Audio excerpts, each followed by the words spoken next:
Look at your hands. Go on. Look at them. You feel the warmth of your own skin. You feel the rise and fall of your chest. You hear the sound of my voice vibrating in your ears. And you tell yourself, I am here. This is now. What magnificent arrogance. The greatest lie ever told wasn't by politicians or philosophers or priests. It was told by the universe itself. And humanity bought it blindly for thousands of years. You think you are living in the present. You think your life is unfolding in real time. But physics has a cruel, unapologetic sense of humor. It takes time for the light from your screen to travel through the air and strike your retina. It takes time for the chemical signals in your eyes to travel down the optic nerve. It takes time for your pathetic, slow biological brain to process those signals and create an image. By the time you think you are experiencing now, it is already history. You are a prisoner locked inside the past, forever chasing a present moment you can never, ever touch. My name is J. Robert Oppenheimer. In the New Mexico desert, I learned how to tear the very fabric of matter apart. I saw the raw power of the cosmos, and I saw what happens when man tries to play God. But today, I am not here to talk about the destruction of cities. I am here to dismantle your entire perception of reality. By the end of this video, you will question if you even exist. Listen closely. Let us start with something beautiful, something you take for granted. The night sky. You look up on a clear night and you feel a sense of wonder, don't you? You see the constellations. You make a wish on a falling star. You feel connected to the cosmos. How foolish. What you're actually looking at is a graveyard, a museum of the dead. The universe operates under a strict, unbreakable tyranny, the speed limit of light, 300,000 kilometers per second. It sounds fast to a human. But in the vast, infinite vacuum of space, light crawls. It suffocates under the immense distances. Look at that red star in the corner of your eye, Betelgeuse. The light hitting your eyes tonight left that star 640 years ago, back when the Black Death was wiping out half of Europe. Betelgeuse is at the end of its life. For all we know, it exploded into a magnificent supernova 300 years ago. It is already dead, destroyed, gone. But you are still looking at its ghost. We are necrophiliacs of the cosmos. Every time we look into the universe, we are looking at phantoms. The light from our own sun takes 8 minutes and 20 seconds to cross the cold void and hit your face. Think about the terrifying implications of that. If the sun vanished right now, if it was simply deleted from existence, you wouldn't know. The Earth's gravity would remain intact. The sky would remain blue, and you would continue to laugh, work, and love under the warmth of a star that no longer exists for 8 whole minutes. Ignorant, safe, and doomed.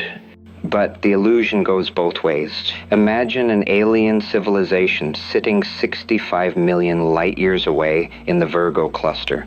Imagine they have a telescope powerful enough to zoom in on the surface of our planet right now. What do they see? Do they see your skyscrapers, your wars, your internet? No. They see a lush green planet. And they see giant reptiles, dinosaurs, roaming the earth. They are looking at our deep past just as we look at theirs. Space is not just a dimension of distance, it is a dimension of time. Every telescope is a time machine, and the universe is a hall of mirrors reflecting only what used to be. And here is the most poetic cruelty of physics: the perspective of the photon itself. According to Einstein's relativity, at the speed of light, time stops completely. A particle of light created at the very beginning of the universe, 13.8 billion years ago, experiences no time. From the photon's perspective, it was created, and it hit your eyeball at the exact same instant. No journey, no time passed. It is only you, trapped in your slow, mortal biological cage, who experiences the delay. The universe is instant. You are the one who is lagging behind. For centuries, humanity believed time was a river, a steady, universal clock ticking, the same for the peasant and the king, the earth and the stars. But in 1905, a young patent clerk named Albert Einstein looked at the river and realized it was an illusion.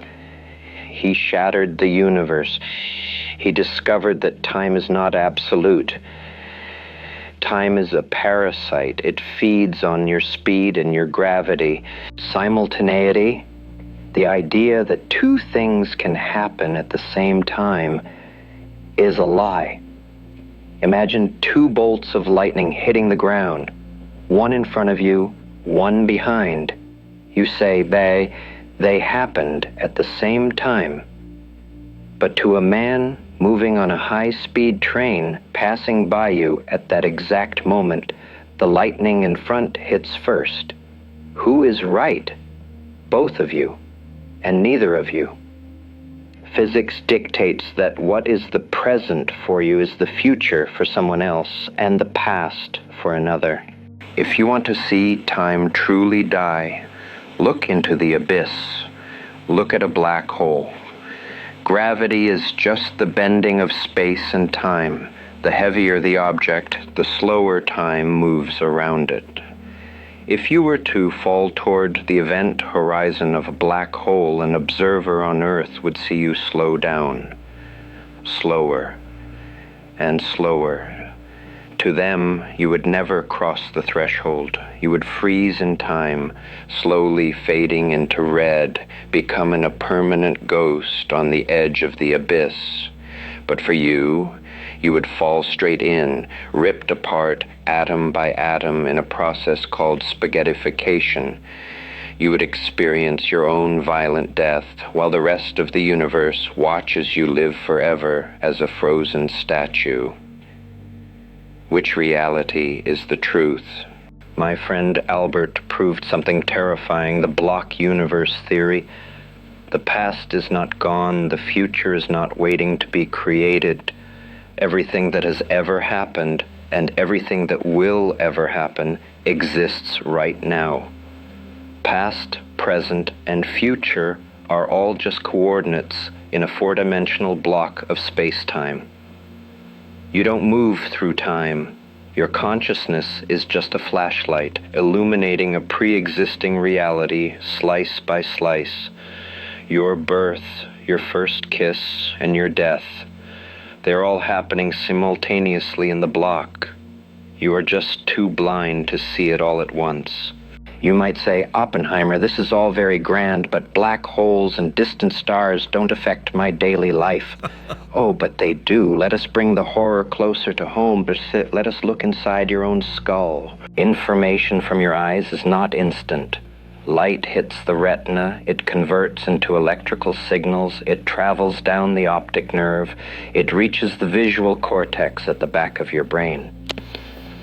This biological processing takes time, roughly 80 milliseconds. By the time your brain assembles the picture of the world, that world has already changed. If you relied on real-time data, you would never catch a ball, you would never avoid a car crash, you would be a paralyzed statue. And so how do you survive? You survive by hallucinating. Your brain is not a camera, it is a prediction machine. To compensate for the 80 millisecond lag, your brain guesses what the world should look like right now and feeds you that hallucination. The world you see, the colors, the movement of a bird, the smile on your friend's face, it is a fabricated simulation. You are literally trapped in your own mental holodeck, running on a delay. And here is the final nail in the coffin of your arrogance. In the 1980s, a scientist named Benjamin Libet conducted an experiment. He measured brain activity as people made the simple decision to move their finger. The results were monstrous. The subconscious brain made the decision and sent the signal to move up to half a second before the person became consciously aware of the desire to move. Think about that. You think you are the captain of your ship, but you are just the passenger. Free will, choice, comforting fairy tales. Your brain writes the script in the dark, and your conscious mind just watches the movie 80 milliseconds later, fooling itself into thinking it directed the film. If the past, present, and future all exist simultaneously in Einstein's block universe, then why does it feel like time is passing? Why can't we just walk back to yesterday? I asked myself this question on July 16th, 1945, as the desert sky turned to fire. The answer is the most depressing law in all of physics, entropy, the second law of thermodynamics. The universe demands that order must always decay into chaos. You can scramble an egg, but you can never, ever unscramble it. Once I unleashed the power of the atom, the arrow of time flew forward. I could never take the light back into the bomb. The now you experience, that feeling of time passing, is nothing but the feeling of the universe decaying around you. We are riding a one-way train to the heat death of the universe, and there are no brakes. So, let us review your reality. The stars you gaze at are dead. The world you touch is an 80 millisecond hallucination. Your future is already written, and your past is locked forever behind the iron gates of entropy. If now is an illusion, and the past is just a ghost in your mind, who are you? Sleep well.